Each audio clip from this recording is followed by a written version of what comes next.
first things first is that going through a breakup sucks. And every single man out here, no matter what they say, understands how bad it is to go through a breakup and understands what heartbreak's like. It's difficult. It's not easy. I'd actually like to argue that men feel more heartbroken than women. I think that's facts. I think it's true. And I think it's because one of the possessive element that we have, the idea of her being with someone else hurts more than the idea of you being with someone else to her. And secondly, because you have a lot less options than she has instantly. So I think that breakups are worse for men than they are for women. And I understand how difficult and hard they can be. However, unfortunately, the unfortunate reality is that chasing her and being dedicated to her and saying you're going to do whatever she wants, etc., is very unlikely to work. It's very unlikely to work, and you have to look at the scenario you're in, look at the chessboard, and make the best possible move. When you're heartbroken, when you're truly heartbroken, you can't even sleep, and your mind is constantly preoccupied. And instead of seeing that as a negative, what you need to do is use that as a source of unlimited power. If I was truly heartbroken today, let's imagine, and I could barely sleep, I'd be in better shape than I've ever been. I'd train like a fucking animal. You have to just take the energy inside of you. Energy cannot be destroyed. It can only be converted.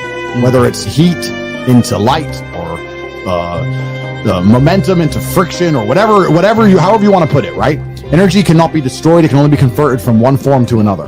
And you have to look at that and understand that the sadness inside of you is energy. You can't destroy it, but you can convert it into something else which is constructive. And you just have to suck it up, buttercup, and get over it. Yeah. And there's no other way to do it. And obviously having an abundance of women makes that easier.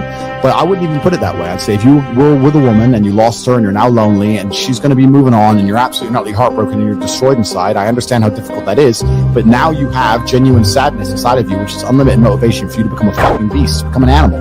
And by the time you're finished becoming an animal, you won't care anymore. So if you really want to cure yourself, you just say, I'm going to get a six-pack and I'm going to get bigger arms. And by the time my arms are this size and I have a six-pack, then I'm going to think about that bitch. And you'll realize you don't give a shit about her anymore. That's just the way the world works. And another thing that can give you a lot of hope is understanding is that her revenge on you is instant. Her revenge on you is running, getting on a boat and fucking 5 guys and going out to party and you're sitting at home alone. Her revenge is instant. Your revenge takes a little bit longer. But it is a better revenge overall. It takes, like all good things in life, good things come to those who wait. Good things don't come instantly. Your revenge is going to be using that sadness, using that sorrow to become such an amazing man that she realizes she fucked up.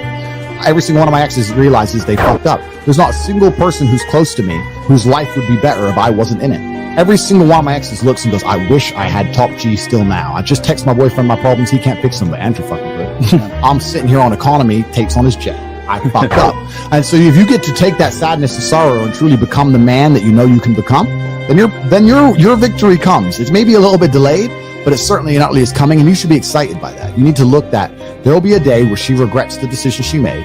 There'll be a day where she understands that she fucked up and her life would have been better if she kept me. And I'm going to prove it to her. Yeah. That's what you have to do. You have to go do it. Yep. You have to create the regret, guys. And I think that's the problem. You guys got to understand. You must create the regret. That's right. You nailed it. All right. You have to go and force her.